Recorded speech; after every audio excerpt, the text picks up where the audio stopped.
Polres Jepara mengamankan 3 remaja laki-laki yang sempat ramai di media sosial lantaran menaruh bangku di tengah jalan depan SMAN Donorojo Jepara hingga sempat membuat kecelakaan. Kasareskrim Polres Jepara AKP M. Faizal Wil dan Umar mengatakan pihaknya sudah berhasil mengamankan ketiga bocah tersebut pada Minggu 18 Mei 2025 malam. Sebagai informasi tambahan, tindakan ketiga remaja itu sempat ramai di media sosial hingga menimbulkan banyak komentar dari masyarakat Kabupaten Jepara. Akibat ulah mereka, pengendara mengalami kecelakaan. Dalam video yang diterima Tribun Jateng, terekam 3 bocah laki-laki berboncengan satu motor. Peristiwa itu terjadi pada pukul 3:22 waktu Indonesia bagian Barat pada tanggal 11 Mei 2025.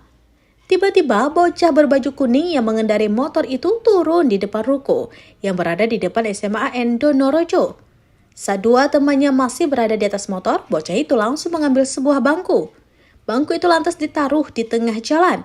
Setelah itu, mereka pergi.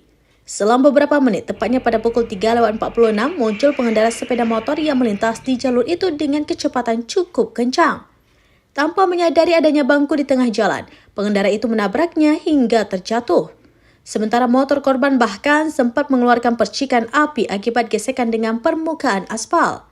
Rekaman CCTV yang memperlihatkan detik-detik kejadian tersebut kemudian menjadi viral dan menuai kecaman dari banyak warganet.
Download Tribun X sekarang, menghadirkan lokal menjadi Indonesia.